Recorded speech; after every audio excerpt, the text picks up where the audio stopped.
J'inviterai maintenant M. Jacques Cool à venir présenter notre conférencier de ce soir.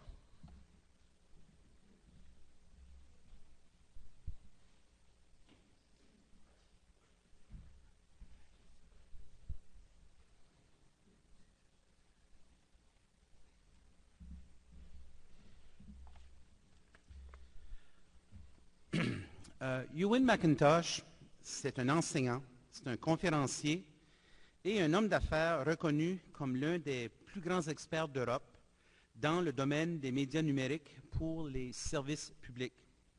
Avec la compagnie qu'il a fondée en 2009, la NoTosh Limited, il accompagne les entreprises en démarrage, les startups, dans leur démarche créative pour ensuite partager les leçons apprises de comment apprennent ces gens, c'est un pléonasme voulu, avec des écoles et des universités du monde entier.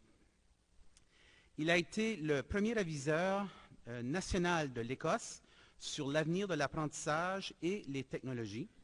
Il était membre du conseil de direction de New Media Education de la chaîne télévision Channel 4. Plus tard, il a joué un rôle de premier plan dans la création ambitieuse de fonds d'investissement par un diffuseur public du Royaume-Uni, le fonds 4IP, 4IP, d'une valeur de 100 millions de dollars, qui ont aidé à la création de centaines d'emplois dans le domaine des nouvelles technologies. Ewan est consulté par des gouvernements d'un peu partout dans le monde et il est conseiller à la vice-présidente de l'Union européenne à propos de l'agenda numérique. Mais surtout, Ewan est un prof, est un enseignant. Son expérience dans l'enseignement du français et de l'allemand au niveau secondaire et son travail de technopédagogue auprès de jeunes de 3 ans à 18 ans l'ont amené à donner des conférences et des ateliers un peu partout dans le monde où il cherche constamment à trouver de nouvelles façons innovantes de saisir le potentiel des technologies émergentes pour l'apprentissage, en plus d'explorer de meilleurs environnements physiques qui favoriseraient davantage cette exploitation judicieuse des TIC. Le titre de son allocution d'aujourd'hui, du studio à la classe, le Design Thinking pour transformer notre vision de l'école, eh bien, ce titre s'insère tout à fait dans cette vision de voir l'école autrement. En passant, si vous voulez poser des questions à Ewan pour cette conférence ici, il sera possible de le faire avec le fil Twitter. Ce qu'on vous demanderait, c'est d'insérer son pseudo Twitter, qui est Ewan McIntosh, tout d'un trait, sans espace, et c'est M-C-I-N-T-O-S-H, pas et non M-A-C. Et il va pouvoir incorporer justement ces questions dans sa présentation. Ça, c'est du multitâche, pas à peu près. Donc, c'est avec grand plaisir que Claire 2012 accueille M. Ewan McIntosh.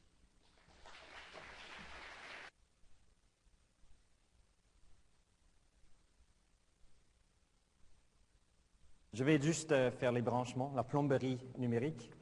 Il faut que, pour une fois, je suis content de venir en Amérique du Nord et parler en français. Et je vous dis pourquoi. Parce que d'habitude, quand je viens aux États-Unis,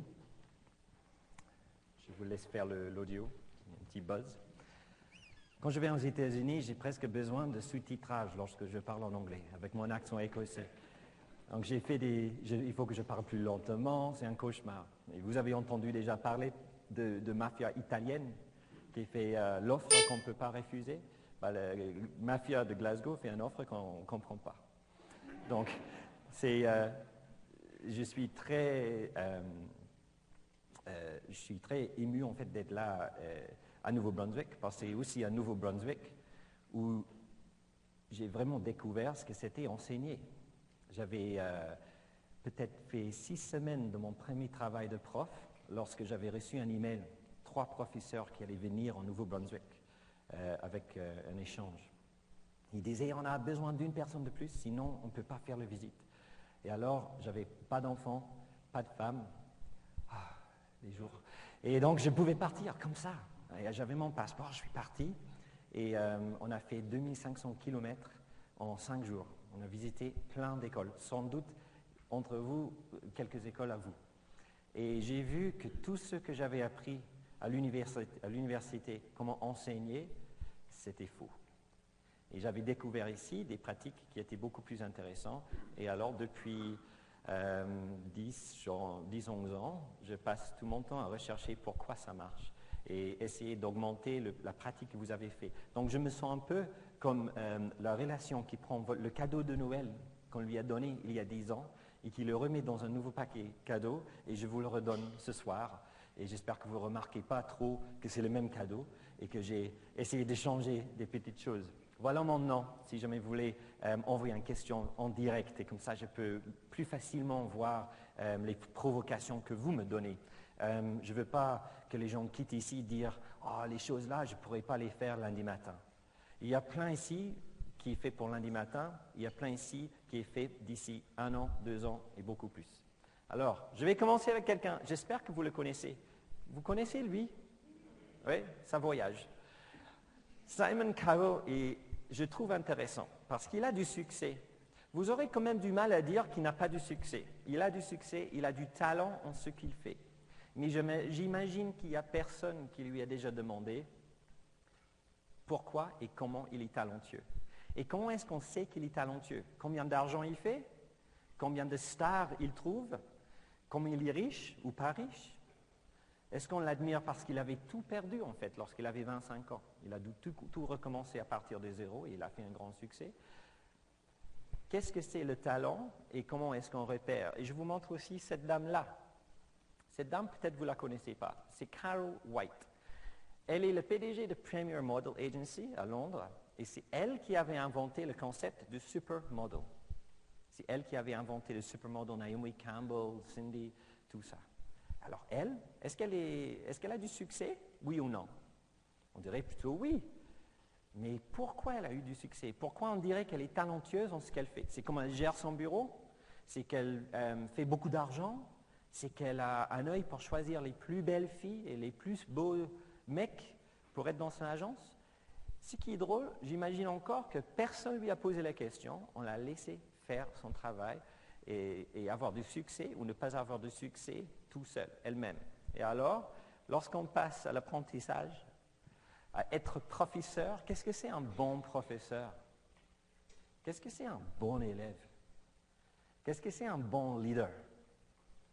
Vous voyez, en éducation, en fait, on a beaucoup de mots pour écrire ce qu'on croit être bon prof, bon étudiant, bon leader. Et je pense qu'on n'est pas la seule industrie à voir ça, mais l'innovation dépend de 2 choses. L'innovation en éducation, ça dépend des critiques. Il faut des critiques pour pouvoir innover, mais l'innovation est aussi tuée par des critiques. Et donc, ce soir, je vais essayer de naviguer entre ces 2 choses et je vais essayer de vous montrer des idées qui pourraient augmenter la créativité en tout ce qu'on fait et rendre l'école un endroit beaucoup plus relevant aux vies de nos jeunes.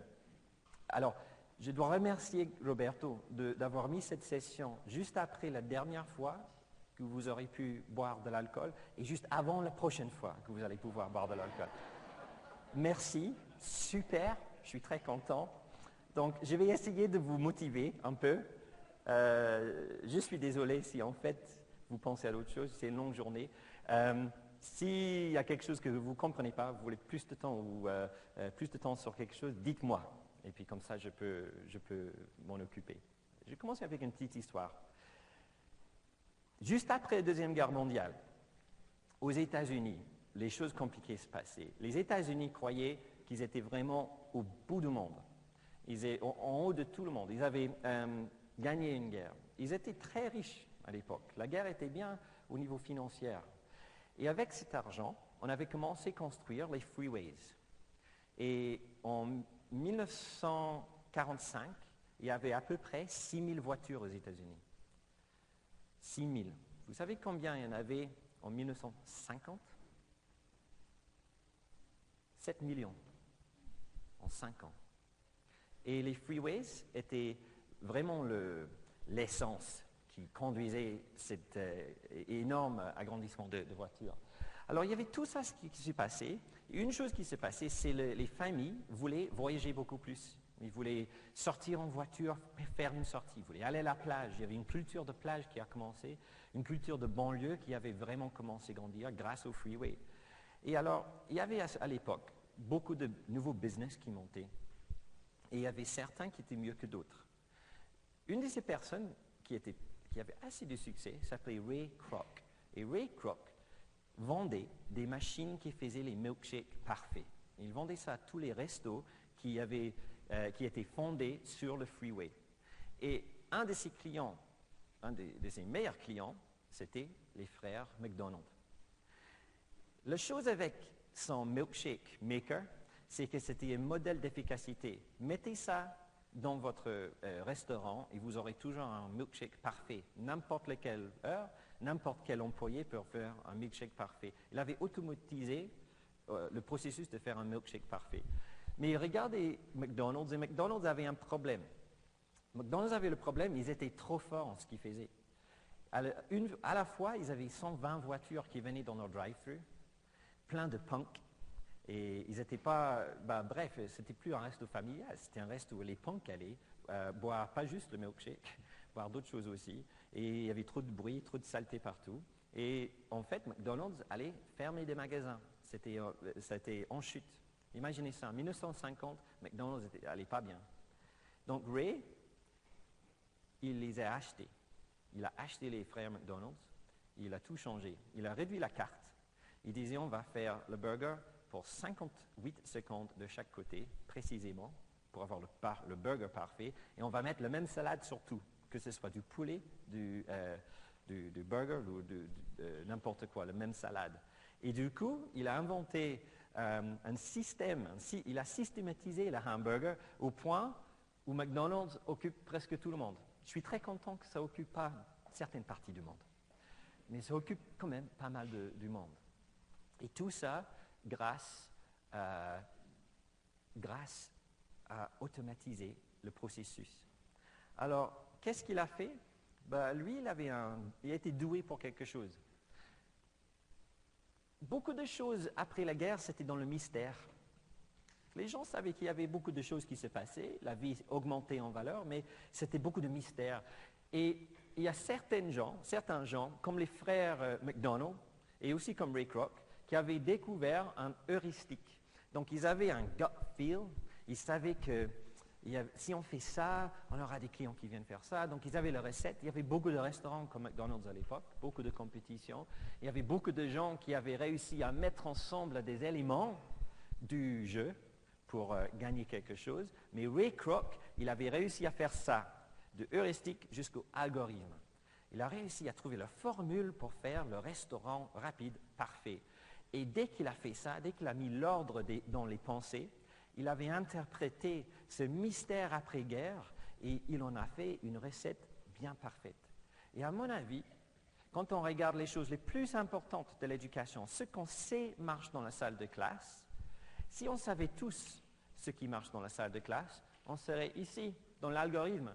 Et moi, je ne serais pas ici en train de parler, vous ne serez pas là en train d'apprendre, parce qu'on aurait tout su. Et on serait tous en train de le faire. On serait en train de l'exporter partout dans le monde. En éducation, on a beaucoup heuristiques. On a beaucoup des histoires. Oh, ça a marché pour moi, ça. Et ceci a marché pour moi. Et donc, l'expérience est mal partagée entre toutes les écoles du monde. Et n'importe quel système de monde, le talent de professeur est réparti un peu partout. Toutes les écoles, ils ont des bons profs. Et oui, toutes les écoles, ils ont des mauvais profs. Que vous soyez en Finlande, au Japon ou au Canada. Et les raisons pour ça, c'est parce qu'on reste toujours dans cette heuristique. Alors, je suis très intéressé à voir si on pourrait changer ça un peu, si vous voulez. Ça vient, c'est en anglais, je ne fais pas d'excuse, c'est parce que ma traduction c'est ça, je ne sais pas ce que ça donnerait. Et c'est un peu moins gênant quand vous n'entendez pas mes fautes d'orthographe. Mais on dit que ça vient du gouvernement écossais. C'est une revue de recherche réduit à 4 bullet points. Les étudiants font mieux quand ils comprennent clairement ce qu'ils essayent d'apprendre et ce qu'on attend d'eux. Quand on leur donne du feedback, quand on leur donne tweetez-moi s'il vous plaît le mot pour feedback en français, j'aurais dû demander avant de commencer. Encore? Rétroaction, super. Et on donne de rétroaction ou on le fait? Donne. Ah, ok. Donc, on donne de rétroaction sur la qualité de ce qu'ils ont fait. On leur donne des conseils de comment ils pourraient avancer et améliorer le travail. Et les derniers ici, j'ai mis un peu en italique, ils sont tout à fait impliqués dans les décisions de ce qu'il faut faire prochainement. Qui peut leur donner l'aide s'ils en ont besoin? Fully, entièrement. Ils décident. Eux, ils décident. Les élèves décident ce qu'ils vont apprendre et qui peut les aider s'ils les sont. C'est une phrase tellement remplie de compliqués qu'on va passer tout le reste de la soirée sur cette phrase. C'est une phrase fascinante. Les 3 premières choses, pas de problème à les faire, très facile à faire. La dernière phrase, je connais très peu d'écoles qui font tout en même temps. Et je vais demander aux élèves ici, est-ce que vous aimeriez décider ce que vous apprenez? Qui va vous aider à le faire? Et si en fait vous avez besoin de cette aide, ce serait chouette de dire, en fait, je n'ai pas besoin d'aller à ce cours aujourd'hui. Je vais continuer mon projet et quand j'aurai besoin d'aide, je vais aller voir le prof. Et c'est exactement ça qu'on est en train de faire dans les écoles partout dans le monde. Et je vais partager quelques histoires avec vous pour expliquer. Alors, les élèves veulent de la responsabilité en ce qu'ils apprennent. Ils veulent du respect pour leur façon d'apprendre. Ils ne veulent pas qu'on leur dise « Ah, ce n'est pas la meilleure façon de faire ». Ils veulent le respect pour comment eux, ils vont faire. Ils veulent des vraies choses à faire, pas des pseudo-contextes donnés par les livres et les cahiers et les profs. Ils veulent un choix. Un assez grand choix, en fait, de ce qu'ils veulent faire. Ils veulent que ce soit difficile. Pas trop difficile, mais assez difficile que ce ne soit pas facile. Et s'ils vont faire des choses difficiles, il faut qu'ils font de la collaboration pour le finir. Il faut travailler en groupe, si vous voulez. Ces 6 choses-là, si vous faites un revue de recherche, c'est à peu près ça que vous allez trouver, quel que soit le papier de recherche. C'est une liste emmenée ensemble par Guy Claxton, un chercheur anglais. Et à mon avis, c'est à peu près le curriculum, le pédagogie qu'on veut avoir partout dans le monde. Je ne pense pas qu'il y a un prof qui dirait « c'est faux ». Je pense qu'on aspire à ça. Je ne pense pas qu'il y ait un élève qui voit ça et qui dit « non, je ne veux pas ça, je veux qu'on me dise ce qu'il faut faire tout le temps ». Ça, c'est le processus, si vous voulez. Donc ça, c'est la deuxième chose que je vais partager. Si vous voulez, la troisième chose, ce n'est pas une pomme. Il faut dire, si j'étais Macintosh avec un MAC, je ne serais pas là ce soir. Malheureusement, c'est une autre famille. La pomme est très significante, c'est très important. C'est très rare qu'un élève, commençant quelque chose de nouveau, voit tout le jeu. Il y a certaines matières où il voit tout le jeu. Par exemple, quand j'emmène ma fille de 14 mois à la piscine, qu'est-ce qu'elle voit à la piscine, dans l'eau? Elle voit des gens en train de faire ça. Pas ça, ils sont dans l'eau, pas debout, ce serait un peu bête. Donc ils sont en train de nager comme ça, les jambes en train de demander comment faire.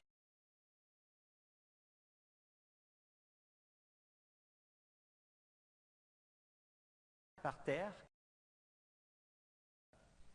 la réponse, elle essaye de jouer tout le jeu. Elle a vu comment nager. On fait comme ça dans la piscine et elle se met à jouer le jeu entier. On ne joue jamais au foot, au soccer, sans jouer un jeu. On ne commence pas à jouer au foot avec quelqu'un qui dit « Voici le ballon, première leçon, je veux que vous le dessiniez. Voici une feuille, s'il vous plaît, expliquez, et puis ils font de coloriage si vous finissez d'abord. » On ne fait pas ça, on joue un jeu de foot. Et puis après, on explique comment bien marquer une but. On joue le jeu total. Qu'est-ce qu'on fait en école? On coupe, on fait des éléments. Et on coupe le curriculum en éléments comme ça parce qu'il faut que les enfants sachent les faits avant de faire n'importe quoi de créatif. Donc on coupe. Alors les éléments, c'est important. C'est très important de savoir des éléments. Mais si on passe tout son temps à apprendre des éléments, c'est un cas d'élémentite, il faut aller voir le médecin quand on voit. Quand on voit l'élémentite, c'est parce que tout ce qu'un élève voit, c'est les éléments. Et je vais dire quelque chose que certains ne vont pas aimer. Le pire, c'est les mathématiques.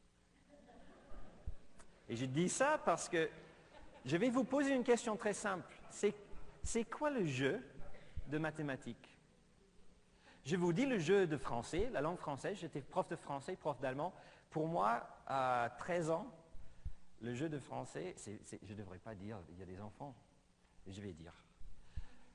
Oui, je vais dire. À 13 ans, ce que je voulais, c'était une copine française. Parce que j'avais l'impression qu'ils étaient plus belles que les filles écossaises. Donc, j'ai fini avec une femme française, tout va bien.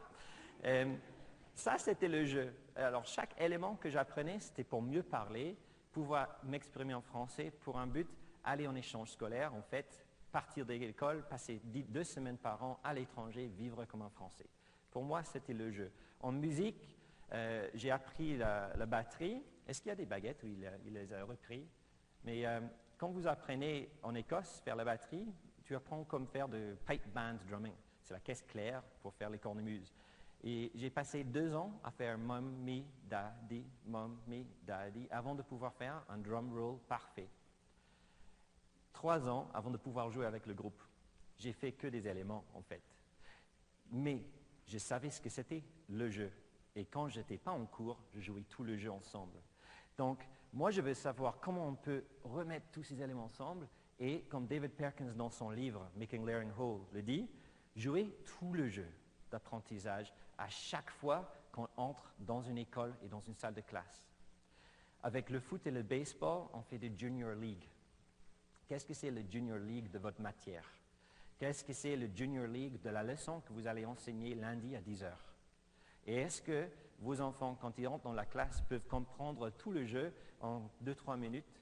Et puis, quand ils veulent vraiment comprendre l'expertise des éléments, vous êtes là pour les aider parce que eux, ils vous ont demandé l'aide. Et puis, juste pour se rappeler, avant, j'ai commencé avec ça. Heuristique algorithmique. Qu'est-ce qu'on pourrait faire pour vraiment trouver les choses qu'il faut pour améliorer l'éducation? Parce que si on savait ça, on pourrait vraiment les travailler plus dur et s'améliorer en profession. Deuxième chose, comment faire de la responsabilité et respect, offrir des vrais problèmes, du choix, du challenge et de la collaboration à nos élèves. Et la troisième chose, comment jouer le jeu entier. Alors, ça c'est l'introduction. Je vous demande maintenant, est-ce que ça vous intéresse à moitié? Est-ce qu'on peut continuer là-dessus? Ou s'il y a un morceau qui vous intéresse plus que les autres, tweet-moi. Et comme ça, quand j'ai un petit moment, je vais regarder et je peux ajuster un peu. OK? Donc, je disais avant, dans l'introduction, je déteste les introductions comme ça, parce que ça montre la responsabilité de faire du bien. S'il disait, Youn, c'est un prof de français, vos expectations seraient vraiment basses, et je pourrais venir et ce serait plus facile. Mais quand je travaille pour la chaîne télévision, et toujours maintenant, je reçois 1000 idées à peu près par an, des jeunes entrepreneurs avec des idées qui cherchent l'investissement. Alors, chaque année, 1000 idées, les voilà. Combien d'idées reçoivent de l'investissement? Devinez, combien d'idées? Combien de pourcents d'idées? Plus fort que ça. 5%? 1%. Vous êtes bien pessimiste. Oui, bien pessimiste, mais vous avez raison. Hein? C'est 1%. Donc, c'est à peu près 10 idées chaque an qui reçoivent de l'argent, qui ont un succès. Les voilà, ici. 1%. Donc, il faut juste penser à ça. Les gens les plus créatifs d'Europe, les gens qui ont le mot créatif dans leur job title, ils ont un taux de succès de 1%. Alors, on a quelqu'un de ministre ici présent, et je veux voir son visage lorsque les proviseurs, les principal teachers viennent dire « Écoutez, on a une super idée, on va avoir un taux de succès de 1%. » Et la tête, même le maire, il n'est pas trop amusé là. Il est en train de dire « Non, 1%, ça ne va pas. On ne peut pas faire ça. » C'est très important d'avoir plus qu'1% de succès. Mais 1% de succès, c'est exactement ce qu'on a. Et en fait, les raisons pour lesquelles ça ne marche pas, c'est parce que les gens qui nous donnent ces idées, ils se croient vraiment problem solvers. Alors j'ai traduit ça comme avec Jacques comme solutionneur de problèmes. Ils sont très fiers de trouver des solutions. Et on habite dans une culture de solutions, parce que c'est très positif. On n'a pas le droit de vraiment se baigner dans des problèmes et être un peu... Quels sont les problèmes qu'il faut regarder? Il faut être positif et parler de solutions. Mais quand on parle de problem-based learning et tout ça, on regarde la mauvaise partie. Solutionner un problème, c'est la chose la plus facile du monde. Je vous donne un problème, 1 + 1, Et résoudre ça, c'est facile. Beaucoup plus difficile, et ce que ces entrepreneurs n'étaient pas très forts dedans, c'est chercher des problèmes. Et à mon avis, les jeunes de nos jours, ceux qui vont faire plus d'argent, être plus contents et faire un travail ou avoir une vocation qui nous aide et aide leur planète, c'est des chercheurs de problèmes. C'est des gens qui savent trouver des super problèmes que personne d'autre a trouvés, qui ont besoin d'être résolus. Et pourtant, on ne voit presque pas de travail sur ça comme capacité. Et je parlais à ce monsieur ici, il a 25 ans, c'est un Australien qui habite à Cambridge en Angleterre, Simon, et j'ai demandé à Simon comment ça allait. Il m'a dit, oh, je lutte, ça fait 18 mois que je travaille pour ce truc et je n'arrive pas à trouver un problème. Et sans ce problème, je vais rater. Alors Simon faisait quoi? Simon faisait ce qui est le sommet de succès académique. En fait, si on suivait la logique des politiciens, le maire pas compris bien sûr, mais si on suivait la logique des politiciens, c'est que les enfants soient bien à l'école, qu'ils aient des bonnes notes, qu'ils aillent à l'université, qu'ils aient des bonnes notes à l'université, et logiquement, ils vont faire un PhD, un doctorat. Et Simon faisait un doctorat. Il avait du mal à trouver un problème parce qu'en presque 20 ans d'éducation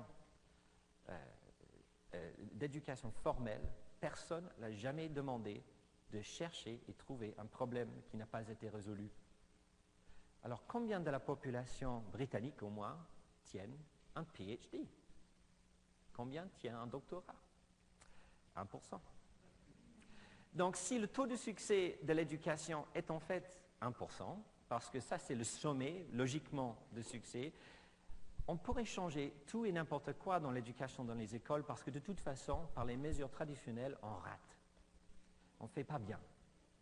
Parce que si on suit la logique, c'est ça qu'on cherche. C'est que tout le monde ait un doctorat. Et je ne pense pas que ce soit vrai, et vous non plus. Et plus que je pensais à ça, je voyais partout, je parlais avec Alan November, un consultant à Boston, et lui disait, quand il était prof, il avait un cours de Community Problem Solving.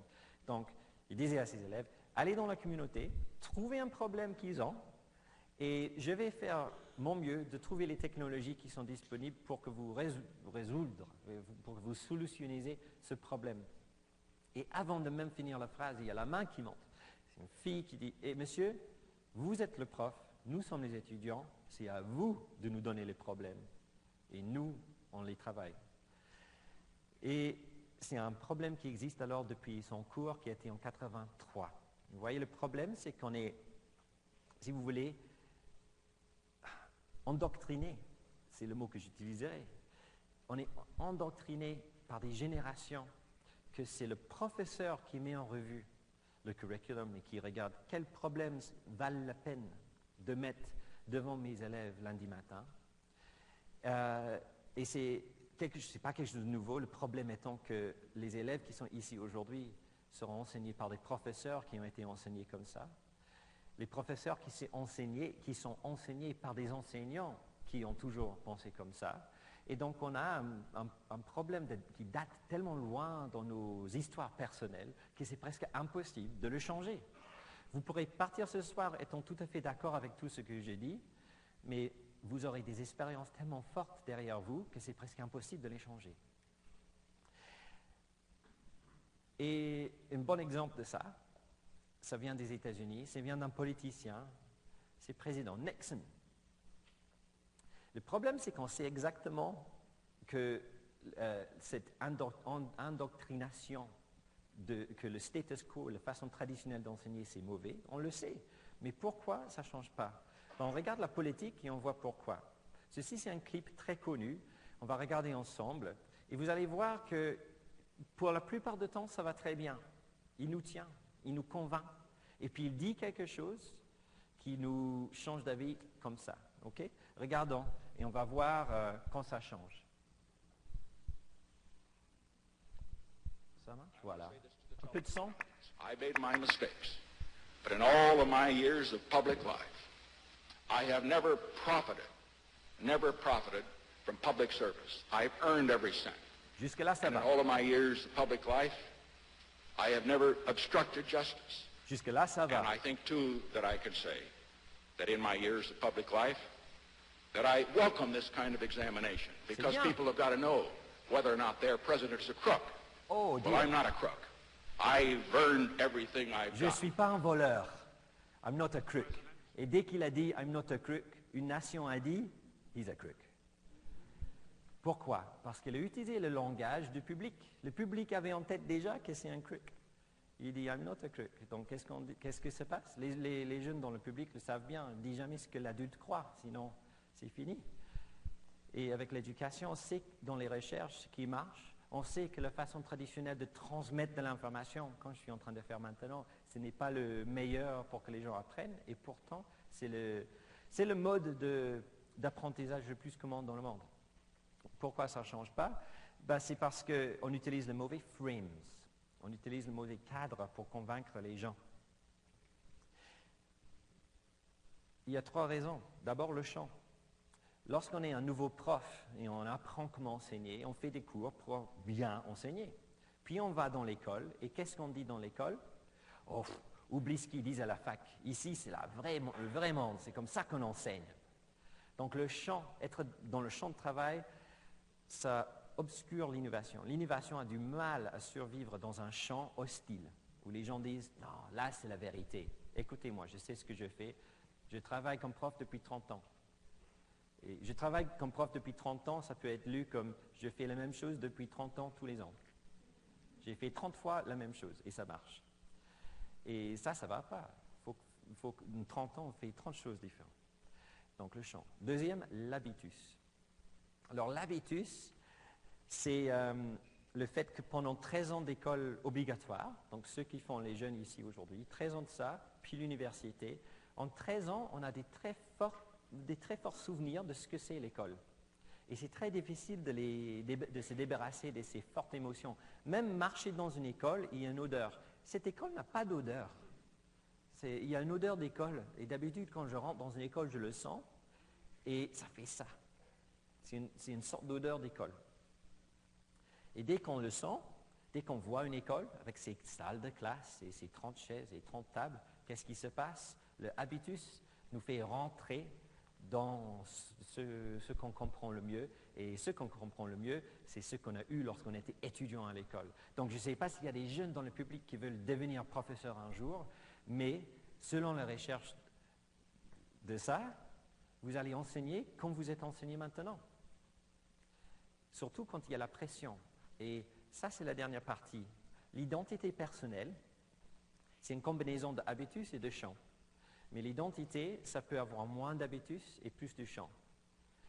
Moins d'habitus, ça veut dire que tu refoules un peu ce que tu as eu quand toi, tu étais à l'école et tu utilises le chant pour faire une innovation. Et si on sait qu'on a son identité, et malgré le chant et malgré l'habitus, on peut changer l'occasion de ça, on peut commencer à avoir de l'innovation là où tout le monde a dit que ce n'est pas possible.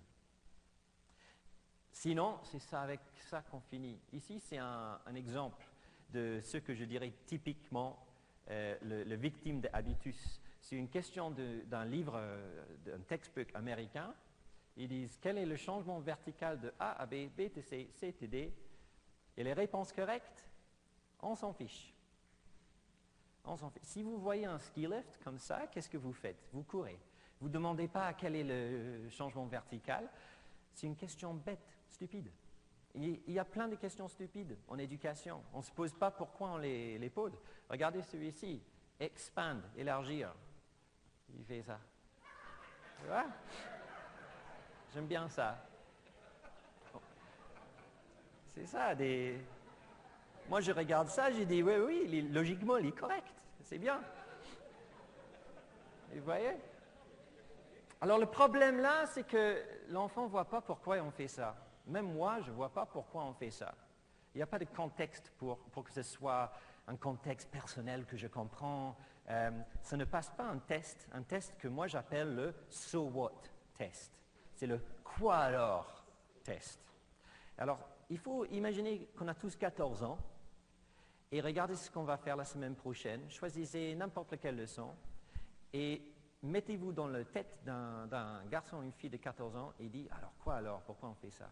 Et si on ne trouve pas une bonne réponse, c'est sans doute un très mauvais problème à donner aux élèves. Voici un dernier que j'ai adoré quand j'ai vu. C'est est-ce que l'objet continue à bouger après que ça finit? Il dit non, il y a un éléphant sur la route. Il a dessiné un éléphant sur la route. Donc, c'est des questions bêtes avec des réponses pas trop bêtes, en fait. Donc, comment éviter des questions de non-sens comme ça? Et je vois des non-sens comme ça dans toutes les écoles. J'ai même écrit des très beaux non-sens avec des feuilles jaunes pour les enfants intelligents, les feuilles bleues pour les enfants moins intelligents. Parce qu'on m'a dit que c'est comme ça qu'on faisait pour individualiser la leçon. Ce qui n'allait pas, en fait, c'était la question de base qui était bête. Ben, voilà la raison que ça se passe. Ici, c'est le cadre de Design Thinking qui vient de Stanford University. Stanford passe très longtemps à déséduquer des enfants très riches qui ont été enseignés d'être des bons élèves. Ils doivent passer 1 an à les convaincre de tout perdre de ce qu'ils ont appris, de comment apprendre et réapprendre comme ça. Alors, empathy et observer, c'est avoir un grand champ, un grand sujet et regarder toutes les possibilités qu'on pourrait étudier dedans. Et d'habitude, ce recherche d'un grand endroit, c'est du pensée divergente, et c'est fait par le professeur, marqué par le rose. Donc, le professeur regarde l'environnement. Donc, j'ai une classe des enfants de 10 ans, je fais l'environnement, qu'est-ce que je vais faire? Et ils font une définition, ils disent, ah, je sais, je vais faire le chauffage, comment on dit ça, le chauffage de la planète. Chauffer, pas le chauffage de la planète, oui. Le chauffage de la planète, ça coûterait très cher. Donc, chauffer la planète. Donc, alors ça, c'est un projet intéressant. Combien ça coûterait pour chauffer la planète? C'est bien, hein? OK. Donc, ils font une définition et ils disent, on va faire le chauffement de la planète. Et les élèves, les pauvres élèves, ils arrivent lundi matin, et là, on leur donne l'opportunité de trouver des idées sur la question que le professeur a trouvée. Donc, voici des questions sur un projet. On va faire un projet sur le chauffement de la planète. Voilà. J'ai une feuille rose pour vous, feuille bleue pour toi. Faites quelque chose avec. Et faites quelque chose avec ces prototypes. Donc, faites quelque chose avec, c'est sans doute, ça pourrait être faire un film, faire une animation, faire un podcast ou faire un essai, une dissertation dessus. Et puis le prof reprend contrôle encore une fois pour faire le feedback, pour faire j'ai déjà oublié le mot. La rétroaction. Mais ce n'est pas de rétroaction en fait, parce qu'il n'y a pas d'action qui est produite. C'est de rétro n'importe quoi. Parce que le professeur donne sans doute une note, peut-être un commentaire qui n'est pas lu puisqu'il y a une note. Ça, c'est une autre chose. La recherche montre que note et un commentaire est inutile. Il faut juste faire des commentaires. Je ne connais pas une école dans le monde qui a une politique de ne jamais mettre des notes sur les feuilles. J'en connais pas. Mais toute la recherche, c'est là depuis 40 ans, dit ne mettez pas de notes sur les feuilles. Là, c'est un exemple de hubris du champ qui nous empêche de le faire.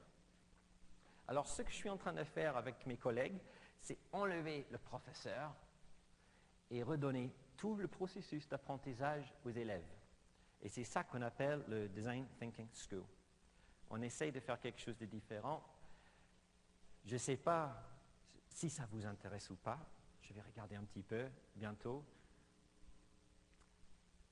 Design Thinking School, l'idée c'était faire une école où c'est les élèves qui gèrent tout le processus d'apprentissage et c'est les professeurs qui travaillent beaucoup moins et les élèves, malheureusement, ça a l'air malheureusement, mais en fait ils adorent, c'est les élèves qui apprennent plus. Si jamais vous trouvez que vous êtes là dimanche soir en train de planifier des leçons, c'est parce que vous travaillez beaucoup trop. Et en fait, il faut trouver, et passer son temps à trouver des questions beaucoup plus intéressantes et riches que les élèves pourraient trouver. Alors, je vais vous donner un exemple d'une école en Angleterre. Vous connaissez peut-être le TEDx. C'est des discours de 6, 7, 8 minutes ou de 17 minutes par les experts du monde, les meilleurs scientifiques, des gens qui travaillent en entertainment, en design et en technologie. C'est vraiment riche comme ressource. Et quand je vais dans une nouvelle école travailler avec des enfants, je suis nerveux parce que je ne les connais pas et j'imagine qu'eux aussi sont un peu nerveux. Et donc, je montre des talks, des vidéos. Je montre un talk pour juste briser la glace un peu. Alors, j'avais fait ça dans cette école, à Sunderland. Et les enfants, sans provocation, ils ont dit « J'aimerais faire ça. On aimerait faire ça. » Je dis « Quoi, faire un discours? Non, on veut faire tout l'événement.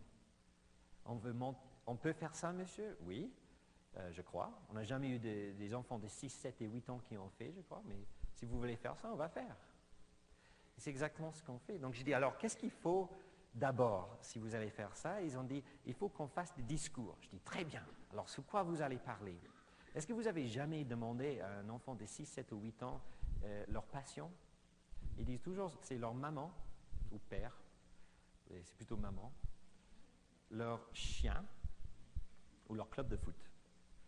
Et ça ne passe pas les tests de quoi alors?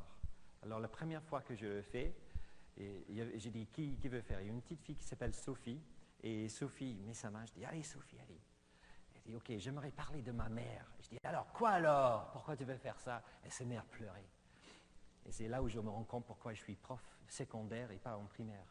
Parce que et une fois qu'elle avait arrêté de pleurer, rien qu'une petite demi-heure, on est revenu. Je dis alors, honnêtement, tout le monde, à un moment donné, avait un maman. Donc juste parler de maman, ça ne marche pas. Alors, sur 8 semaines, elle avait travaillé ce truc. Elle voulait parler surtout de sa maman. Je n'avais pas compris pourquoi, mais elle voulait parler de sa maman. Elle a fini avec une question.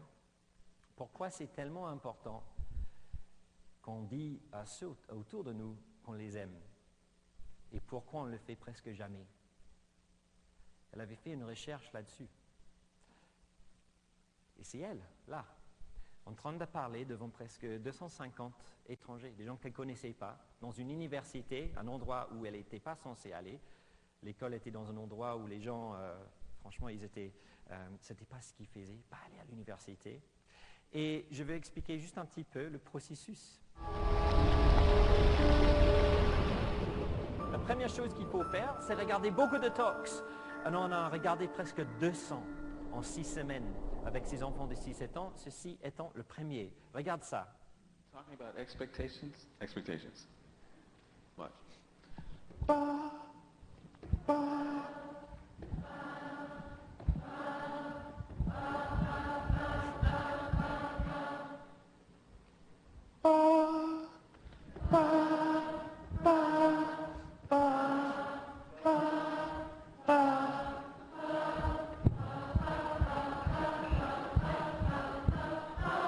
Okay.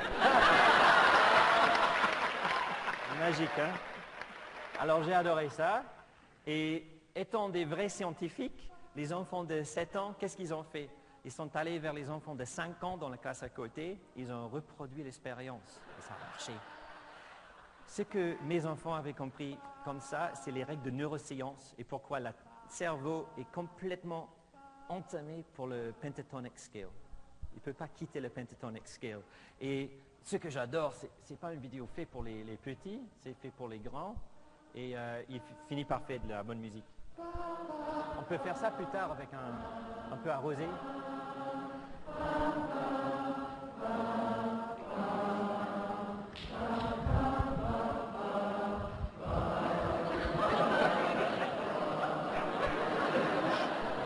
Voilà.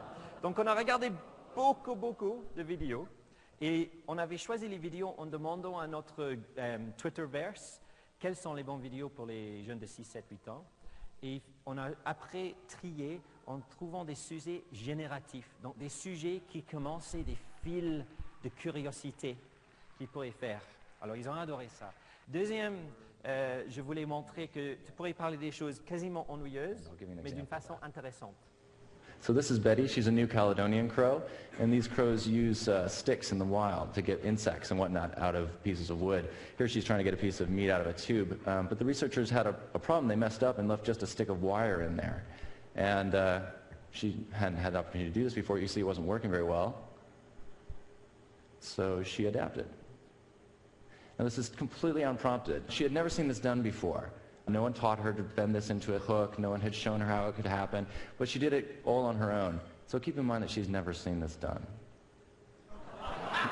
Right.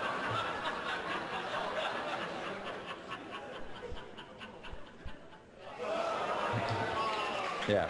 All right. Donc, très important pour les petits de savoir comment faire une histoire de quelque chose qui est ennuyeuse. Parce qu'ils croient que leur vie est ennuyeuse. Ça m'a choqué, ça.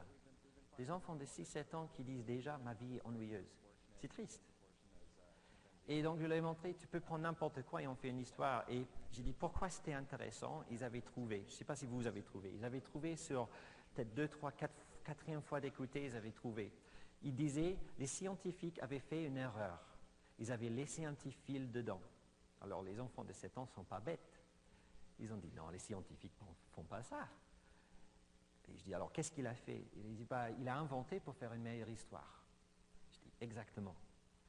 Donc, ils avaient aussi appris de poetic license et comment faire une plus jolie histoire sans trop changer les faits.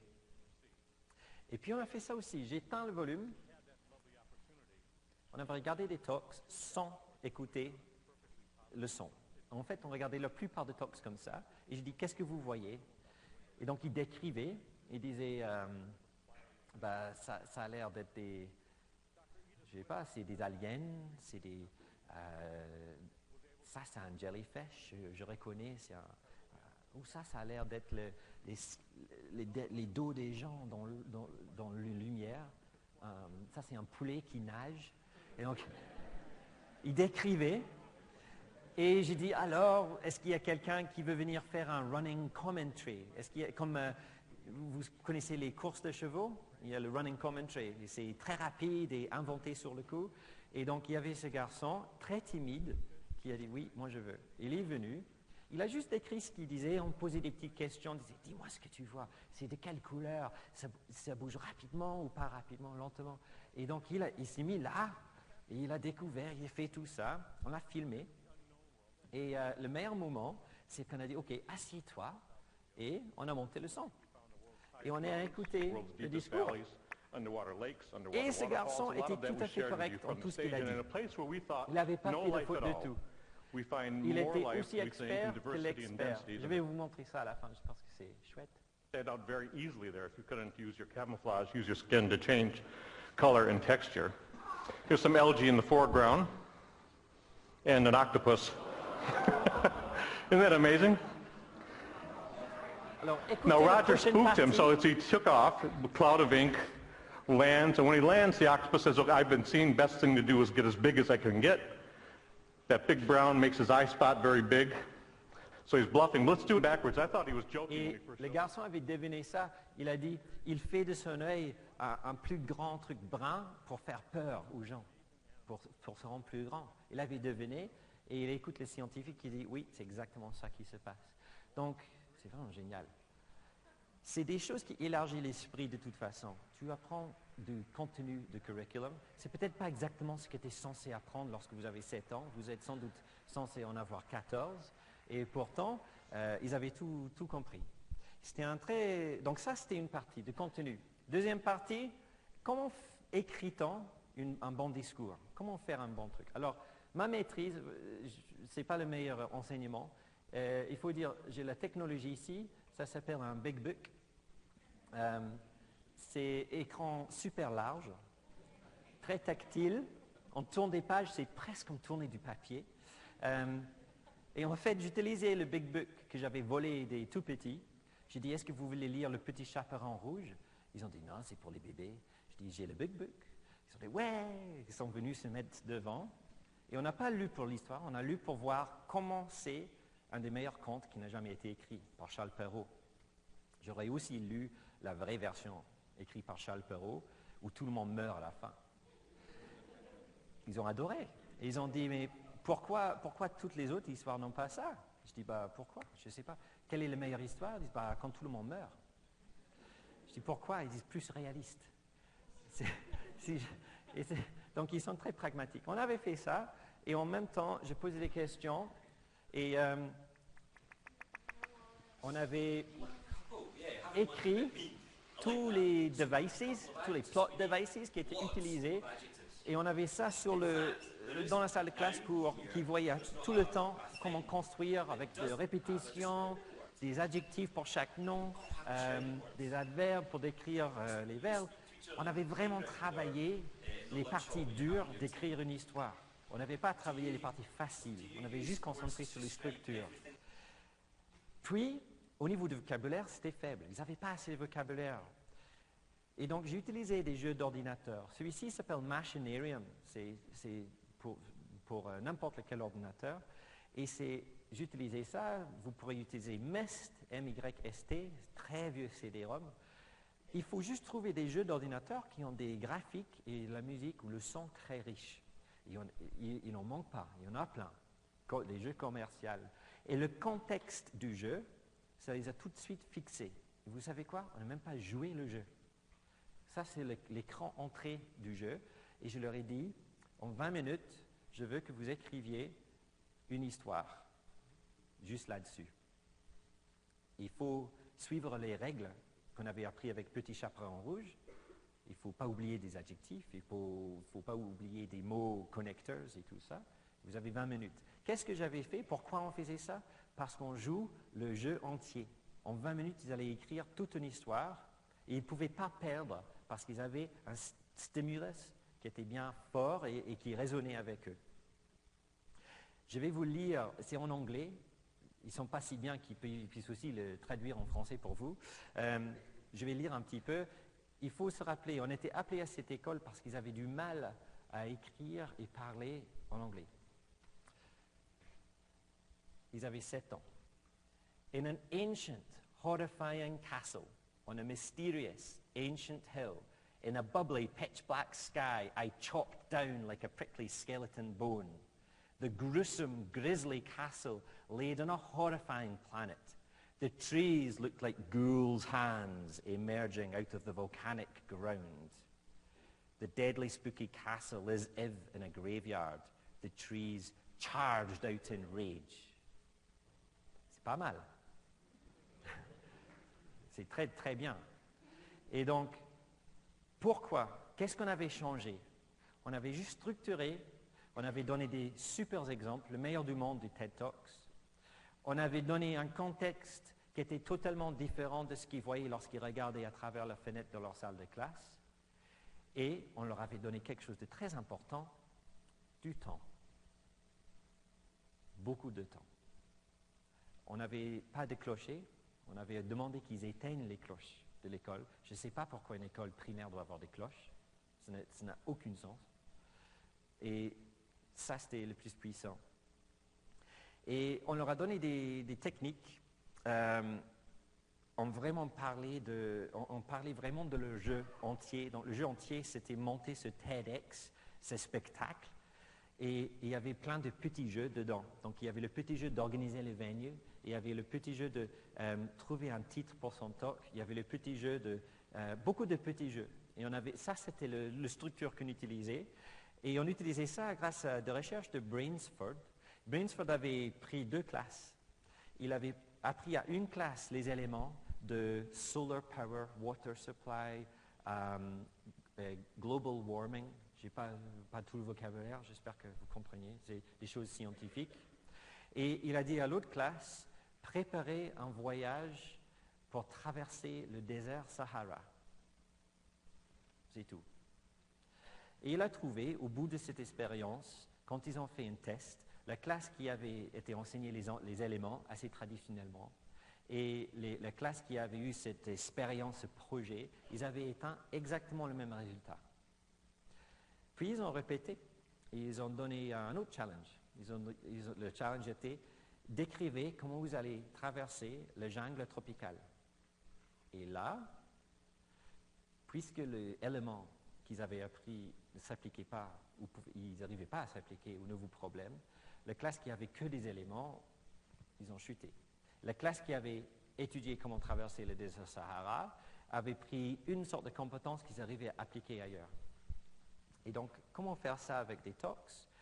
On les a mélangés. On a demandé aux peers, aux élèves, de travailler l'un avec l'autre et d'échanger les talks. Et essayer de développer le talk de quelqu'un d'autre avec les notes, les recherches et tout ça qu'ils avaient qu'ils avaient ramassées pendant les semaines. Et on a trouvé qu'ils appliquaient encore mieux ce qu'ils avaient appris pour faire leur talk. Ça, c'est avoir du respect, si vous voulez, pour la façon d'apprendre des élèves. Parce que les élèves doivent expliquer pourquoi ils ont appris ou pourquoi ils ont fait les recherches comme ci ou comme ça. Les enfants qui ont lutté, c'est ceux qui ont été spoon-fed, qui avaient l'habitude que le professeur leur donne à chaque pas ce qu'il fallait apprendre. Eux, ils luttaient beaucoup. Alors, si on demande à un enfant de 7 ans de quoi on passionne, c'est toujours ça. Comment trouver une bonne question au début? C'est ça le plus difficile quand on utilise design thinking. Parce que design thinking commence avec des bonnes questions. Et si on a une mauvaise question, ça ne marche pas. Et il faut que la bonne question ne vienne pas du prof, il faut que ça vienne des enfants. Donc c'est encore plus difficile.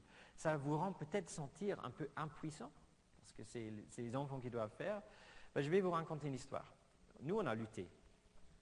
C'est une histoire d'une petite fille qui demande à sa mère, elle dit « Maman, comment marchent les feux ?» Et la mère dit « Je suis désolée, ma chérie, je n'ai pas le temps. Tu peux demander à ton père ?» Elle dit « Non, je ne veux pas en savoir autant. » Parce que si vous demandez à votre père, qu'est-ce qui se passe? Il explique tout. Il explique d'où vient l'électricité, comment on produit l'électricité, comment ça finit dans le feu, et à ce moment-là, parti. Donc, qu'est-ce qu'on faisait avec les professeurs? On devait les enlever du processus. Comment on dirait en anglais? We got the teachers the hell out of the way of the learning. Parce que les professeurs se mêlaient dans l'apprentissage des élèves. Ils voulaient faire l'apprentissage pour les élèves parce que c'était fun. Ils voulaient le faire parce que c'était beaucoup plus amusant de faire le projet que laisser l'enfant faire le projet. Et souvent, j'entends des professeurs parler de leur projet avec tellement de passion. Et je dis, bah, c'est bien ça, vous êtes amusés les profs. Et les pauvres élèves, c'est pas parce que si le prof invente la question, ça ne peut jamais être motivationnel pour tous les élèves dans la salle de classe. C'est impossible. Je vais vous montrer comment faire avec un peu de jazz. Écoute ça un petit peu. C'est du jazz improvisionnel. Improvisé.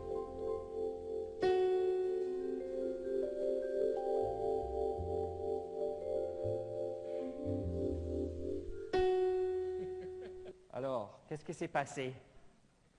Qu'est-ce qui s'est passé? C'est une erreur? Où sont les museaux de l'orchestre? C'est une erreur, ça? Je regarde les batteurs, c'est les dernières personnes que je devrais regarder. Je suis batteur aussi. Moi, je dirais que c'est une erreur. Pourquoi c'est une erreur? Il a joué un F sharp. Pourquoi c'est une erreur? OK, je vous donne un deuxième exemple.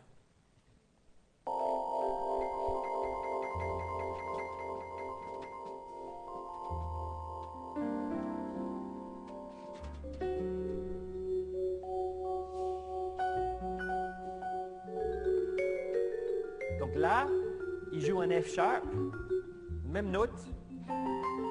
C'est une erreur? C'est une erreur? Non. Je sais bien que vous entendez que ce n'est pas une erreur. Pourquoi la deuxième fois, ce n'est pas une erreur? Contexte? Non, pas vraiment. Non. Il a répété 2 fois la première fois, c'était toujours une erreur, ça s'en est faux. Accompagnement, on devient plus proche. Quelqu'un a réagi. Ce n'est pas une erreur tant que quelqu'un réagit. Si on réagit, ça devient de la musique. C'est le fait que l'orchestre, la première fois, n'écoutait pas. Ils changeaient. Ils jouent un F sharp et qu'est-ce qu'ils font? J'ai un plan, j'ai la musique devant moi, il faut que je joue. Arrête de jouer le F sharp. Je vais jouer. Deuxième fois, ils entendent et ils disent « Oh, c'est intéressant, on va aller par là. » Au F sharp, ils jouent. Et ça fait de la belle musique, ou la musique. Il faut aimer le jazz déjà. Donc, en professeur, quand vous êtes à l'école en train d'apprendre à être professeur, qu'est-ce que c'est les choses qu'on passe toutes nos soirées à faire? C'est le sacré plan. Et quand on fait du design thinking, on n'a pas de plan. On a 2 oreilles et on a des yeux. Et un peu comme le F sharp, lorsqu'on l'entend, on réagit et on change ce qu'on fait parce qu'on est des gens intelligents et en professeur, on connaît le curriculum sur 13 ans et on sait à peu près ce qu'il faut faire pendant 1 an ou 2. Et on a confiance qu'en 13 ans, l'enfant va apprendre ce que tu avais prévu pour lui aujourd'hui dans ces 13 ans. Si ce n'est pas aujourd'hui, ce n'est pas grave. Parce que s'il vient avec un F# intéressant, il faut suivre. Il faut le laisser le suivre, voir si ça finit quelque part intéressant. Donc c'est exactement ce qu'on a fait avec TEDx. Et ils ont monté le show, ils ont fait des talks incroyables. Je vais vous dire les titres. Donc là, c'était « Est-ce que les animaux parlent ?» Les bébés ont-ils un langage secret? Et ça, en fait, c'était un vrai TED Talk quelques mois plus tard par un scientifique de Harvard. En quel cancer devrait-on investir pour le guérir d'abord? Ça, c'était créé par un enfant qui venait d'avoir une tumeur de cerveau enlevée. Il voulait savoir pourquoi lui, il a vécu, mais l'enfant à côté, non, parce qu'il avait un cancer plus agressif. Il s'est dit, pourquoi il y a des cancers qu'on traite plus que d'autres? Et pourquoi l'argent est investi plus en certains cancers et moins en d'autres? Très intéressant. Pourquoi dégraissent les limaces?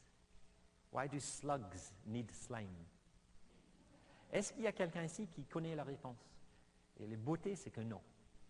Et toutes ces questions, il n'y a pas de réponse. Cette fille-là, elle demandait pourquoi les gens doivent devenir malades, pourquoi les gens doivent vomir. Et elle a construit sa propre vomi.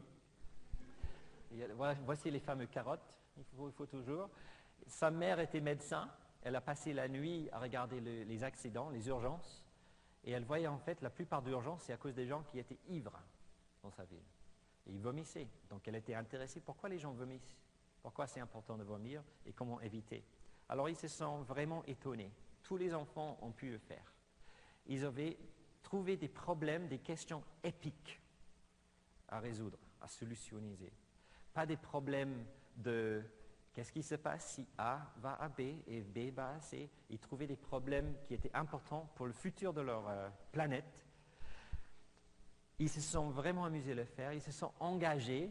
Ça, c'est des enfants en train de regarder leurs camarades faire un discours. Et quand c'est la dernière fois où vous aviez des enfants faire ça pour un autre enfant? Je vais vous dire, c'était tout à l'heure lorsqu'on avait les filles en train de chanter. Ça m'a vraiment touché, c'était super. Et j'avais envie de faire ça, mais ça aurait été un peu gênant devant le maire et tout. Donc, ils se sont vraiment étonnés. Et c'est sur ça que je veux finir. Quelles sont les barrières? Pourquoi on ne voit pas ça tout le temps? Quelles sont les barrières? On travaille avec pas mal d'écoles pour savoir. Voici MLC School à Sydney. J'aimerais faire ça ce soir, un petit light painting. Vous êtes d'accord? On va faire un light painting pour votre école. On va faire CAHM. Et comme ça, vous aurez quelque chose pour le mur. Un peu fou. Stephen, tu es toujours là, je t'ai vu. Si Stephen Downs est là, tu peux monter ton Nikon. Can you get your Nikon ready with a 13-second aperture? Et il faut que ce soit... Ouais. Allez, on va le mettre au travail. Voilà. Donc, on travaille chez MLC School. Quand on travaille chez des écoles, on fait ça. Ça s'appelle building blocks. Building blocks, c'est quelles sont les barrières à l'enseignement. Et on demande aux gens de faire une sorte de ville de problèmes. Donc, on regarde un peu le mauvais côté. Et là, les filles de cette école, ils mettaient tous les problèmes qu'ils avaient. Et tu vois, il y a vraiment certains problèmes plus que d'autres. Alors, quels étaient les problèmes qu'ils avaient identifiés? C'est presque toujours pareil dans toutes les écoles. En haut, curriculum. Le temps, le système, l'espace physique, le changement en général, les gens n'aiment pas changer, il y a l'engrenage, l'énergie et en bas, assessment, les tests. Nous, on va regarder quand même pas mal. Je les ai groupés en 3. Le temps, l'espace et l'évaluation. C'est les 3 barrières que vous aurez tous, je crois, et je vais essayer de vous montrer pourquoi il faut les surmonter et peut-être comment les surmonter. Premièrement, regardons le temps. Leonard Bernstein, il disait ça, pour faire des grandes choses, il y a 2 choses qu'il faut. Un plan et juste pas assez de temps. Parce que quand on a trop de temps, on ne fait rien. Quand on n'a pas assez de temps, on ne fait rien. Il faut juste trouver le bon milieu. Alors regardez, toutes les choses qu'on fait dans la vie, ils n'ont pas toujours le même temps pour les faire. Donc c'est illogique que dans les écoles secondaires, il y ait cette idée que 60 minutes ou 50 minutes, c'est parfait pour toute activité qu'on va faire dans la journée. Il faut le temps parfait pour le faire. Et en plus, c'est impossible de croire que 30 personnes ou 200 personnes vont avoir le même créneau horaire qui dit « oui, je vais bien travailler pour 50 minutes ». La première école où j'ai jamais enseigné, chaque leçon était de 53 minutes précisément. 53 minutes. Je dis, est-ce qu'il y a des recherches qui montrent que 53 minutes, c'est vraiment ce qu'il faut faire? Pas du tout. C'est juste parce que c'était plus facile pour avoir chaque matière avec le temps égal. Donc, on a demandé aux professeurs et aux élèves de faire un plan d'énergie, de prendre leur horaire et le colorier avec l'énergie qu'ils avaient pendant la journée. Et on a découvert quelque chose de très intéressant. On a découvert déjà que lundi matin, personne n'avait de l'énergie. Jusqu'au moins 11 heures le matin, personne ne se sentait capable de travailler. Donc, on a utilisé un autre morceau de recherche qui montre que lorsque vous êtes fatigué, quand vous êtes le plus fatigué, c'est en fait le meilleur temps pour faire le travail le plus créatif. Les profs de musique et art et dessin, ils n'aiment pas ça, parce qu'ils ont l'impression qu'ils vont toujours avoir des enfants fatigués. Mais c'est aussi l'idée que vous allez faire la partie créative de mathématiques lundi matin. Vous allez faire la partie créative de langue française le matin, le lundi. On a découvert qu'il y avait carrément danger zone, que le pauvre prof de religion n'avait jamais des élèves en forme pour sa matière. Et lorsqu'on parle de religion, il faut être en forme. Donc on leur a montré d'autres exemples. Ici, c'est pas mal typique pour une école en Norvège qu'on étudie le norvégien une fois dans la semaine pendant 4 ou 5 heures.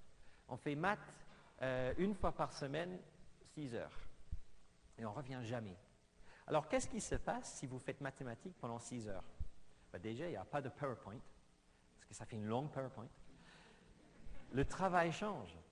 Le travail change. Les élèves deviennent vraiment des gens qui ont des projets. Ils ont besoin des maths pour prouver ce qu'ils sont en train de faire. Donc, on a pris ça dans une école à Londres. Et tout ce que vous voyez là, en bleu, c'est du temps négocié entre élèves et profs. Et au moins une fois par semaine, il y a conférence entre élèves et profs pour décider ce qu'ils vont faire ce jour ou cette semaine-là. Chaque élève a au moins 30 minutes face à face avec le professeur pour décrire ce qu'il croit avoir à apprendre, ce qu'il pense qu'il doit faire demain et le long but, la longue ligne de son apprentissage qu'il veut faire. Et deuxième problème, deuxième challenge, c'est l'espace physique. L'espace physique des écoles, plus ou moins, est nul. Parce que les architectes et les écoles ne savent pas trop combien ils peuvent pousser les limites. Mais quand vous construisez une école, c'est avec des murs de 50 ans. Donc vous devrez vraiment avoir la tête Star Wars et pousser l'école d'ici 50 ans parce qu'il faut quelque chose qui va durer. Pas quelque chose qui va durer 1 an avant que vous découvrez que ce n'est pas assez bien. Donc on est en train de reconstruire des écoles. Ça, c'est la même école norvégienne qui a l'emploi de temps que vous avez vu. Et c'est l'espace personnel des élèves. Ils ont leur propre bureau. Ils mettent leurs images, leurs photos de famille. Ils ont leur ordinateur. C'est un vieux photo, mais ils ont leur espace où ils mènent leurs projets. Et vous voyez là, il y a des professeurs debout. Et les professeurs, ils sont on call. D'habitude, les professeurs, ils sont on duty. Donc, tu es on duty à 9 h et à 4 h, tu n'es plus on duty. Et pendant ces heures-là, vous enseignez, vous faites le travail. Quand vous êtes un vrai professionnel, médecin, avocat, professeur, vous êtes toujours on call. Ça veut dire que pendant la journée, vous avez des trous, vous ne faites pas de travail parce que personne n'a besoin de vous. Et vous pouvez aller dormir, lire, faire ce que vous voulez. Mais quand quelqu'un fait l'appel, il faut y aller et les aider. Et c'est à peu près ce qu'ils ont fait là. On a parlé aussi de l'espace secret. Il n'y a pas assez d'espace secret dans les écoles. Ceci, j'ai adoré. En fait, c'est un livre dans le bookshelf et quand tu l'ouvres, ça allume une lumière ou ça fait quelque chose. Et c'est des petites blagues un peu, mais ça introduit de la curiosité dans l'immeuble. Donc pourquoi pas avoir vos classes au moins une fois par an, inventer des endroits secrets dans l'école. Donc inventer des switches comme ça, ou inventer quelque chose où quelque part où ils peuvent aller lire sans que d'autres gens voient qu'ils lisent. Pourquoi pas utiliser l'espace qu'on a, parce qu'on ne peut pas le changer, mais rajouter des choses. Ici, c'est en fait un MoMA à New York. C'est une exposition de Picasso. Et on a aussi des artistes, des jeunes artistes, qui mettent leur art dans les plus grandes expositions du monde sur l'augmented reality. Donc comme ça, vous allez voir Picasso, mais quand vous allumez le portable, vous voyez l'art des nouveaux artistes à côté. Donc on parlait comment on pourrait faire ça dans l'école pour rajouter au mur. Est-ce que ça marche? Bah oui. C'est étonnant. Quand on enlève l'emploi de temps, comment les élèves se mettent à apprendre tellement plus et comment c'est beaucoup plus facile que les profs puissent prendre le curriculum, prendre le temps, prendre l'énergie et l'utiliser dans d'autres façons. Mais il reste évaluation, la dernière chose. Une sacrée évaluation, c'est toujours ça. Mais on a des tests à faire, vous savez. Et l'idée étant que faire l'apprentissage dans toute autre façon que le status quo doit être pire, doit être la meilleure façon de le faire. Et changer ça va être pire. Donc, rester comme on est, c'est la seule façon d'améliorer là où on est. C'est perverse comme pensée. C'est illogique. Pour l'évaluation, ce qu'on ne veut pas, c'est ça. Ça, c'est une vraie photo. Regarde ça. C+. Moi, je suis en train de demander qu'est-ce qu'elle doit faire pour avoir un B. Et je vais vous montrer ça.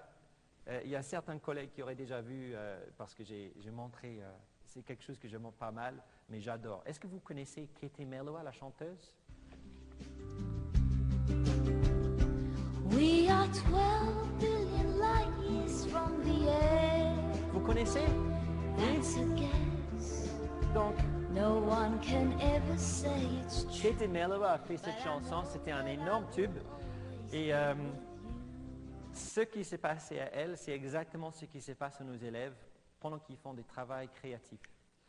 Elle a eu une évaluation de journaliste scientifique du Guardian newspaper, qui a écrit dans son journal « Katie Melua n'a pas raison. Elle est incorrecte dans sa chanson. On n'est pas à 12 billion light years from the edge. » Et ce n'est pas, on ne devine pas, hein, on a fait des recherches pour prouver que ce n'est pas 12 millions d'années. Donc, elle était vraiment dégoûtée. Elle a réenregistré sa chanson. Donc, voici la version correcte qu'elle a fait pour l'évalueur. We are 13.7 billion light years from the edge of the observable universe. That's a good estimate with well-defined error bars. And with the available information, I predict that I will always be with Voilà. you.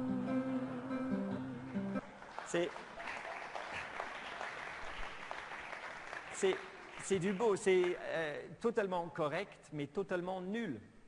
Et c'est exactement ce qui se passe lorsqu'on essaye de faire quelque chose de créatif avec nos emplois de temps, avec nos curriculums, avec notre énergie, et on fait l'évaluation trop tôt, on ne laisse pas le fleur fleurir, on essaye plutôt de le couper avant qu'elle ait grandi. Donc, comment faire? Comment résoudre ça si on n'est pas chargé? Bah déjà, les traditionnalistes détestent ce que je suis en train de dire. Ils pensent que faire des projets sans avoir le knowledge qu'il faut, c'est un désastre pour l'éducation. Ceci, c'est une citation. Children have to learn the basics of grammar and syntax before they can develop their writing. Thunder, Nick Seaton. Lui, c'est un mec qui ne peut faire que Thunder. C'est un critique féroce. Et rien n'est jamais bien, à moins que ça sorte des années 50. Et il dit, il faut avoir une connaissance de grammaire avant la créativité. Et j'adore la citation de Guy Claxton qui dit « Blind faith and bombast must always come before a weighing up of the evidence, apparently ». Il dit ça parce qu'il cite les recherches qui montrent que l'enseignement traditionnel de grammaire et de syntaxe ne fait rien pour améliorer le grammaire ou le syntaxe. Rien du tout. Donc, on devrait juste essayer quelque chose d'autre parce que ça ne fait rien de toute façon. On ne peut pas blesser nos élèves en changeant la façon et utiliser peut-être un jeu vidéo pour que ça marche mieux. Et puis, il y a des techniques d'assessment, de formative assessment qu'on pourrait faire. L'assessment, l'évaluation en ce moment, c'est trop les cœurs et l'esprit. Ça, en anglais, on dirait « it assumes heart ». Donc ça dit, on fait des tests, on fait des questionnements, disons, ça va intéresser aux élèves. On espère que l'élève a du cœur pour réussir. Et il ne faut jamais dire qu'un élève va toujours avoir du cœur pour faire. Qu'il y aura la capacité de prendre quelque chose qu'on a appris ici et le transférer ici. L'idée que si on dit c'est faux, rappelle-toi pour la prochaine fois, et ça c'est les minds, keep it in mind. Rappelle-toi la prochaine fois que tu vois ça, qu'en fait on utilise le subjonctif. Donc on s'attend qu'on utilise le subjonctif bientôt. Alors la première fois que j'utilisais le subjonctif, j'avais 14 ans, j'ai demandé à ma prof de français, je dis Madame Marie, comment dire although en français? Elle me dit, ah, tu n'as pas le droit. Je dis, quoi? Je dis, oh, vous n'avez pas le droit d'utiliser le mot although. Je dis, oh, c'est un gros mot en français ou... Elle dit, non, c'est un truc, ça s'appelle le subjonctif, c'est très compliqué. Tu auras ça lorsque vous avez 16 ans. Je dis, ah, ok. C'est dans le dictionnaire? Oh, oui, peut-être, mais fais attention, hein, parce que le dictionnaire, c'est jamais trop correct. Et moi, je suis là, pourquoi on a des dictionnaires partout s'ils ne sont pas corrects? On devrait les corriger. J'ai jamais compris. Donc, j'ai dû attendre 2 ans avant de voir si j'avais raison la première fois que j'avais utilisé subjonctif. Elle m'avait marqué faux. Rappelle-toi pour la prochaine fois, c'est comme ça. Et 2 ans plus tard, j'utilise. Combien de choses dans l'école sont utilisées? Il faut se rappeler tellement longtemps pour la prochaine fois que ça vient. Et puis, en élève, tu dis, oh, zut, je sais que j'avais appris ça il y a 2 semaines, mais j'ai oublié. Ça passe trop souvent. Donc, il faut que l'évaluation donne une chance immédiate pour améliorer. Un prototype, c'est un prototype. C'est utilisé tout de suite. Les users, dans des évaluations, ils disent, oh, ça ne marche pas.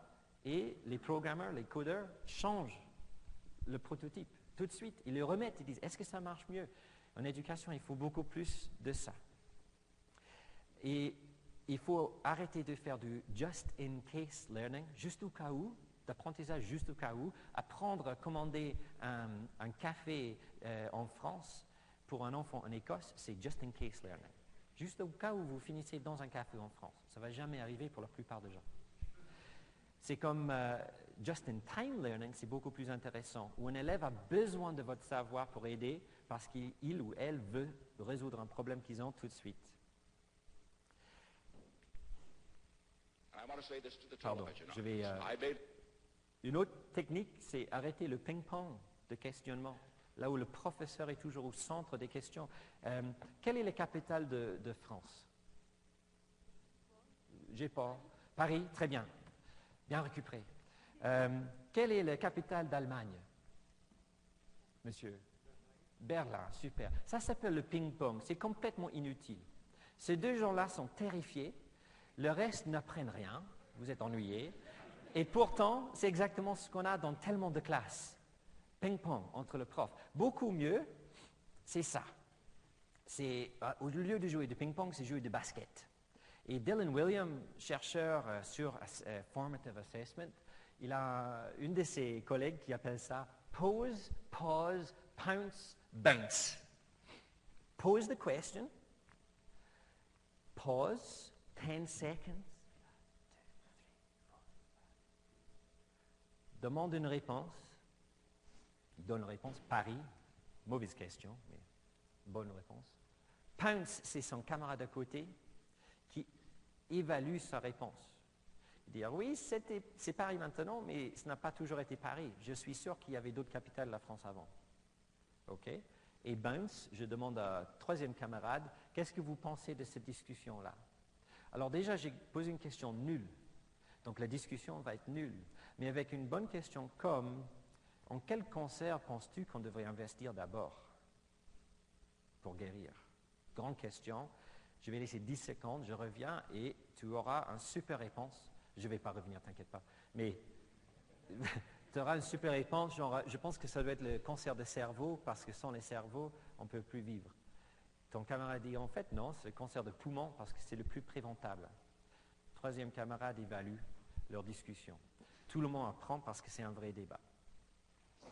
Est-ce que ça marche? Oui. On fait ça partout dans le monde. Ici en Australie, les élèves, ils ont pris charge de leur politique d'école. Ils ont changé toutes les politiques de leur école, toutes leurs policies.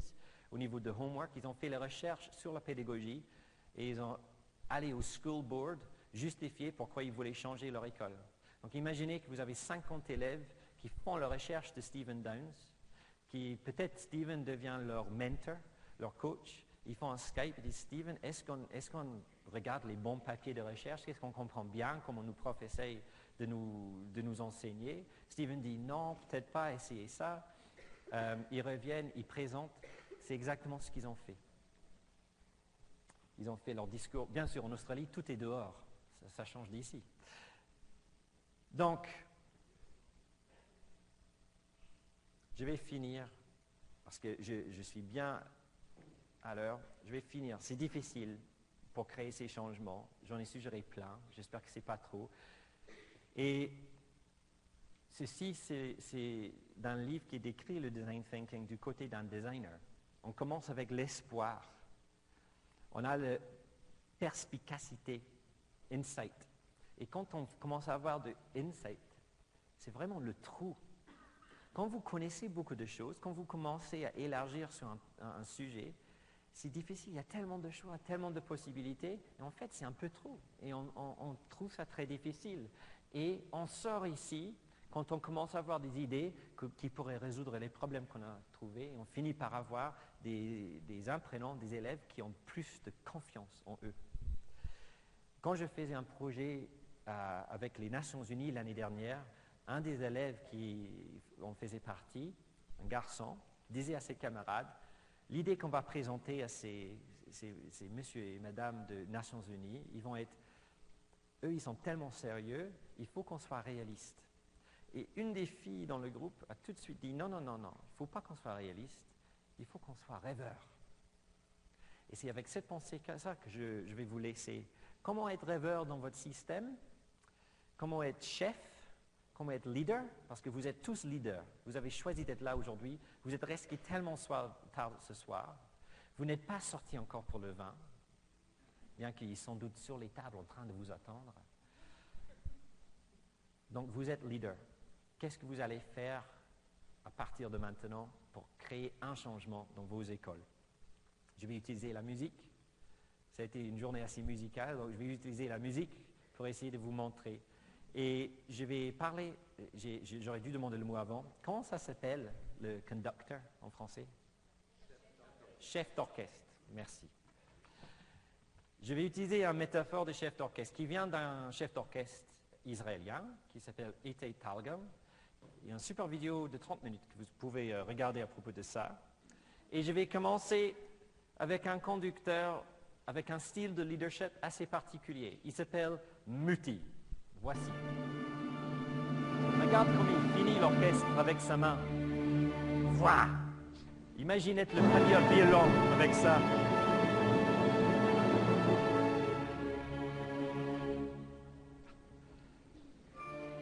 Ça, c'est vraiment l'image de contrôle. Les nouvelles technologies, il faut. Les iPads, il faut. Le design thinking, il faut. Alors lui, il était conducteur de l'orchestre Scala en Italie et l'orchestre l'a viré. Ils ont écrit une lettre au journal en Italie qui disait « Monsieur Muti, vous êtes un génie, mais on vous déteste. Et on n'en veut plus. » Il n'avait pas de boulot pendant assez longtemps. Donc c'est un style que je ne suggérerais pas. Donc regardons un autre orchestre. Ceci est beaucoup plus drôle. Voilà. Alors le trompette. Did you see that? Le trompette ne Now, vient second pas. time for the same player. Third time for the same player.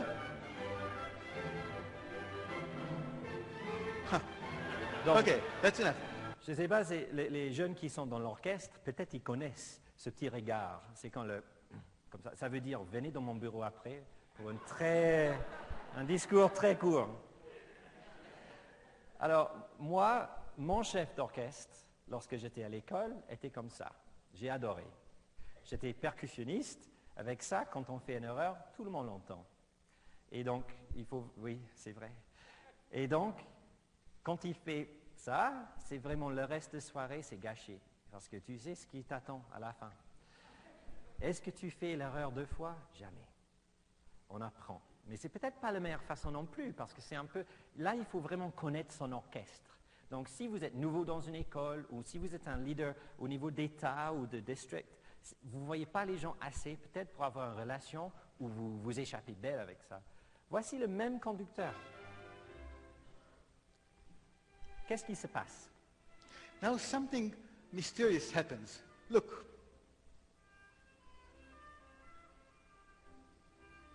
Qu'est-ce qui se passe? What is going on? Of course, there's your answer. There is a soloist. Yeah? So when somebody has a special thing to say, a special responsibility, Kleiber is still the boss, but has no problem of stepping back and Donc, saying, this is lorsque your... quelqu'un a une responsabilité spéciale, le conducteur s'enlève. Et puis quand le reste de l'orchestre vient, regarde ça, c'est une invitation à faire son solo. Allez, allez, allez, à toi. Et c'est génial quand vous avez un conducteur, un chef comme ça. Un chef d'orchestre, j'ai l'impression que Roberto est peut-être un peu comme ça. C'est un chef d'orchestre qui peut mener les gens et quand c'est un solo, il disparaît. On n'en voit plus. Et c'est l'essentiel. Ça, c'est un ingrédient que j'aimerais que tous les profs, tous les leaders, ils ont. Si vous avez une classe, est-ce que vous connaissez vos soloistes? Est-ce que vous savez qui va jouer le solo? Qui sont les 6 élèves dans la classe de 30 qui vont vraiment comprendre tout de suite les changements que vous allez lancer lundi et qui peut être vos soloistes? J'aime bien la métaphore. Voici mon conducteur préféré. Et ici, Leonard Bernstein qui peut utiliser ses cils pour gérer un orchestre. C'est vraiment incroyable. Plus fort?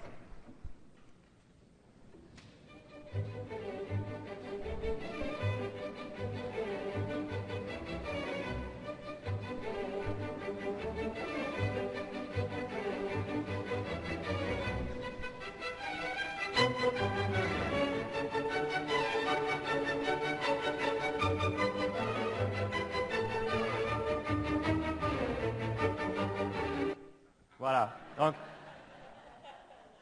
Leonard Bernstein, un de mes chefs d'orchestre préférés. Parce que lui, il était de tout. Je suggère que vous allez chercher des vidéos de Leonard Bernstein en train de faire chef d'orchestre. Il fait tout. Il fait le méchant. Il fait le... quand les violas ne savent pas jouer du jazz.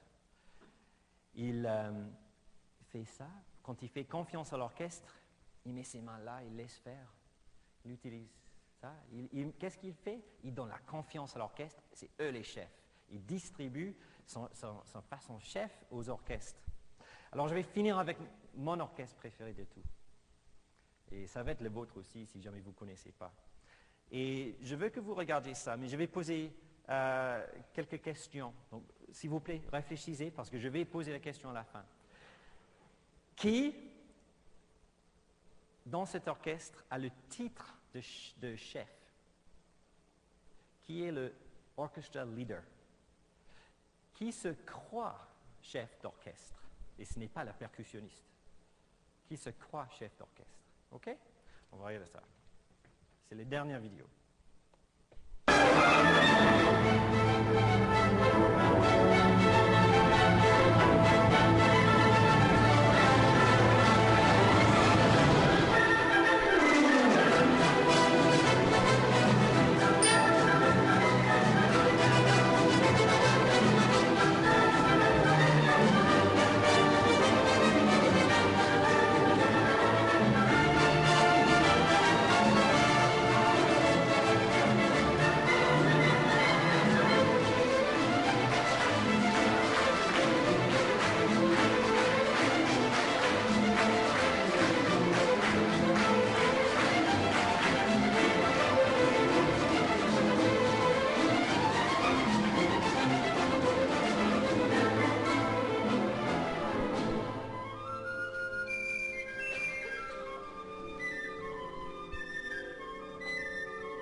questions que j'avais.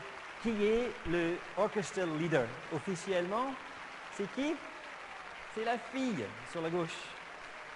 C'est la fille. Qui se croit chef d'orchestre? Hein? C'est Gustavo Dudamel, avec ses cheveux, le chef d'orchestre. Donc lui, c'est le leader. Et je vous demande maintenant, qui est la seule personne dans l'orchestre qui ne fait pas un bruit? C'est Gustavo Dudamel. Et c'est peut-être ça qu'il faut faire. La chose la plus importante dans l'innovation, ce n'est pas faire beaucoup de bruit, ce n'est pas essayer d'être le meilleur en ce qu'on fait tout le temps, ce n'est pas attendre que toutes les recherches soient en place pour le faire. Il y a plus d'urgence que ça. Il faut, je crois, qu'on aille tous dans nos écoles, partir de lundi, trouver le problème que nous, on veut résoudre. Chacun pour soi. On trouve d'autres gens dans notre communauté pour être nos orchestres. Qui sont nos soloistes? Qui est notre chef d'orchestre? On a tous besoin d'un chef d'orchestre qui ne fait pas de bruit, qui ne nous critique pas, mais qui est toujours là pour diriger, pour nous introduire nos solos et pour nous rattraper quand on va tomber. J'espère que la métaphore n'est pas trop perdue et j'espère surtout que ça crée même un tout petit changement dans la pratique que vous allez mener chez vous.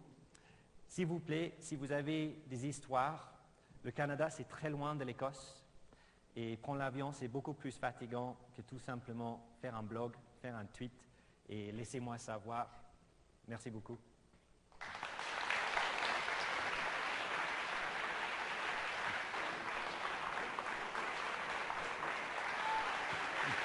Oh, ça va rien.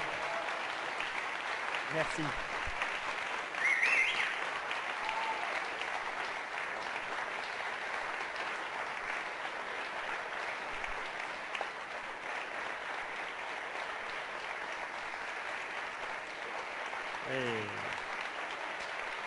Merci. Merci. C'est gentil. Maple syrup time. OK.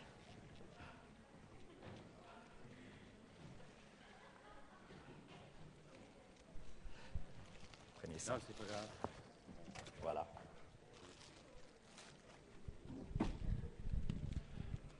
Ewan, au nom de toute la salle, et peut-être aura l'occasion de revoir les tweets qui ont déroulé à une vitesse, merci beaucoup.